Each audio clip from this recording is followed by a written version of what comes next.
شروع اللہ کا نام لے کر جو بڑا مہربان نہایت رحم والا ہے۔ ایک بادشاہ کا دربار لگا ہوا تھا۔ چونکہ سردی کا دن تھا، اسی لیے بادشاہ کا دربار کھلے میدان میں ہی لگا ہوا تھا۔ سب خواص و عوام صبح کی دھوپ میں بیٹھے تھے۔ بادشاہ کے تخت کے سامنے ایک میز تھی اور اس پر کچھ قیمتی اشیاء رکھی تھی۔ وزیر، مشیر اور امراء وغیرہ سب دربار میں بیٹھے تھے۔ بادشاہ کے خاندان کے دیگر افراد بھی موجود تھے۔ اسی وقت ایک شخص آیا اور دربار میں داخلے کی اجازت چاہی۔ اجازت مل گئی تو اس نے کہا، میرے پاس 2 اشیاء ہیں۔ میں ہر ملک کے بادشاہ کے پاس گیا ہوں اور اپنی اشیاء کو بادشاہ کے سامنے رکھتا ہوں، پر کوئی فرق جان نہیں پاتا۔ تمام ہار چکے ہیں اور میں ہمیشہ کامران و کامیاب ہو کر لوٹتا ہوں۔ اب آپ کے ملک میں آیا ہوں۔ بادشاہ نے کہا، کیا اشیاء ہیں؟ تو اس نے دونوں اشیاء بادشاہ کے سامنے میز پر رکھ دی۔ وہ دونوں اشیاء دیکھنے میں بالکل ایک جیسی جسامت، یکساں رنگ، یکساں چمک، گویا کہ یہ دونوں اشیاء ایک دوسرے کی نقل محسوس ہوتی ہیں۔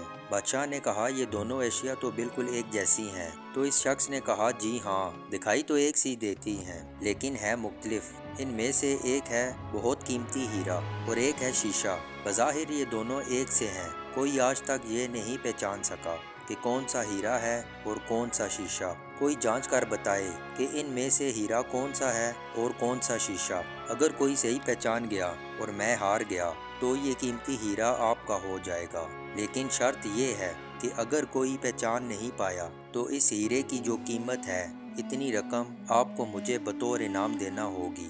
اسی طرح میں کئی ممالک سے جیت کر آیا ہوں۔ بادشاہ نے کہا، میں تو نہیں پہچان سکتا۔ وزیر و مشیر بولے، ہم بھی جانچ نہیں سکتے، کیوں نہ کہ دونوں بالکل ایک جیسے ہیں۔ سب کو گمان تھا کہ اب تو شکست ہی مقدر ہے، لیکن شکست پر انعام کا مسئلہ بھی نہیں تھا، کیوں نہ کہ بادشاہ کے پاس بہت دولت تھی۔ بادشاہ کی عزت کا مسئلہ تھا، کیوں نہ کہ تمام عالم میں یہ مشہور تھا کہ بادشاہ اور اس کی رعایا بہت ذہین ہے، اور اس طرح کوئی شخص بھی پہچان نہیں پا رہا تھا۔ آخرکار تھوڑی سی ہلچل ہوئی۔ ایک نابینا شخص ہاتھ میں لاٹھی لے کر اٹھا۔ اس نے کہا، مجھے بادشاہ کے پاس لے چلو۔ میں نے تمام باتیں سنی ہیں اور یہ بھی سنا ہے کہ کوئی پہچان نہیں پا رہا ہے۔ ایک موقع مجھے بھی دیں۔ ایک آدمی کے سہارے وہ بادشاہ کے پاس پہنچا۔ اس نے بادشاہ سے درخواست کی کہ ایسے تو میں پیدائشی نابینا ہوں، لیکن پھر بھی مجھے ایک موقع دیا جائے، میں بھی ایک بار اپنی ذہانت کو جانچ سکوں، اور ہو سکتا ہے کہ کامیاب بھی ہو جاؤں، اور اگر کامیاب نہ بھی ہوا تو ویسے بھی آپ تو ہارے ہوئے ہی ہیں۔